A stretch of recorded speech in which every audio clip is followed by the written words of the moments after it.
हम लोग अपने आस पड़ोस में सबको देखें कि अगर किसी की पर्ची रह गई है तो पर्ची है और उनके बूथ तक पहुंचाने की व्यवस्था कराएं और हम लोग एक एक वोट चुन करके अपना डलवाएं, क्योंकि यही हमारे लिए सबसे बड़ा काम रहेगा। उत्तर प्रदेश मुरादाबाद से कैमरामैन सुमित राणा के साथ श्रीपाल सिंह राणा की रिपोर्ट। दिनांक 17 अप्रैल 2024 सपा राष्ट्रीय अध्यक्ष अखिलेश यादव ने मुरादाबाद से जनसेवा को संबोधित किया।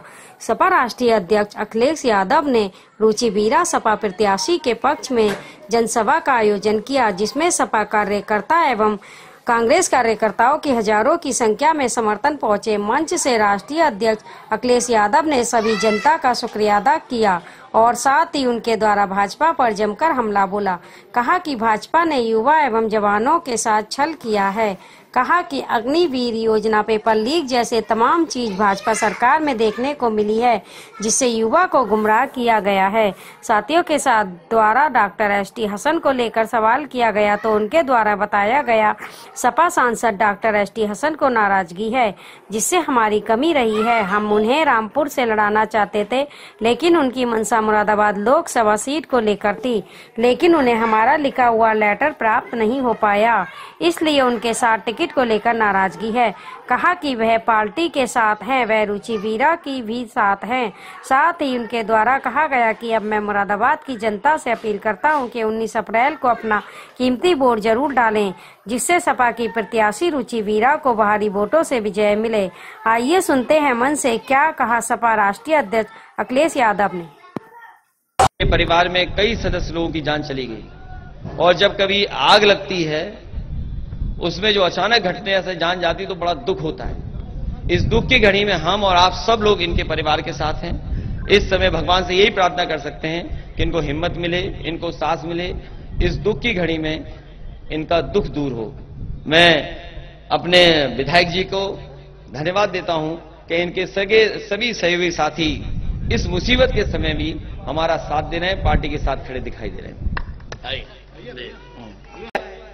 ऐसे कम से कम 60 लाख बच्चे हैं, और अगर हम 60 लाख बच्चों का हिसाब किताब लगाएं तो ये सरकार बनेगी नहीं, क्योंकि एक तरफ तो किसान नाराज है और दूसरी तरफ नौजवान नाराज है, जिसके साथ इस सरकार ने खिलवाड़ की उसके भविष्य के साथ। और अगर 60 लाख नाराज हैं तो उन 60 लाख के अगर मां बाप को हम जोड़ दें, 3 सदस्यों को एक परिवार में अगर हम मान लें, तो सोचिए अगर 60 लाख नौजवान परीक्षा नहीं लिख पाए, जिनका भविष्य इस सरकार ने अंधकार में डाला है, तो उन्हीं परिवारों को अगर हम जोड़ लें तो 60 गुणा हम 3 से कर दें तो 1 करोड़ 80 लाख हो गए।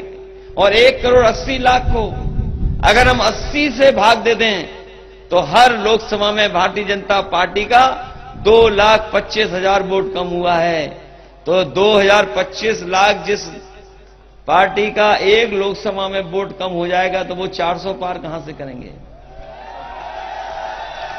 ये बात आपको पता है कि नहीं पता है? पेपर लीक हुए हैं।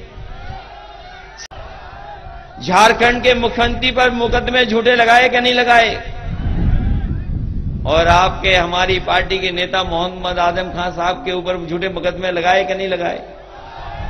उनके परिवार के लोगों पर झूठे मुकदमे लगाए कि नहीं लगाए? उनके बेटे पर झूठे मुकदमे लगाए कि नहीं लगाए? एक ही रास्ता है हम लोगों के सामने, इन्हें भारतीय जनता पार्टी के लोगों को सबक सिखाना है, तभी हमारे मुकदमे वापिस भी होंगे और झूठे जो फंसाए जा रहे हैं वो मामले भी खत्म होंगे।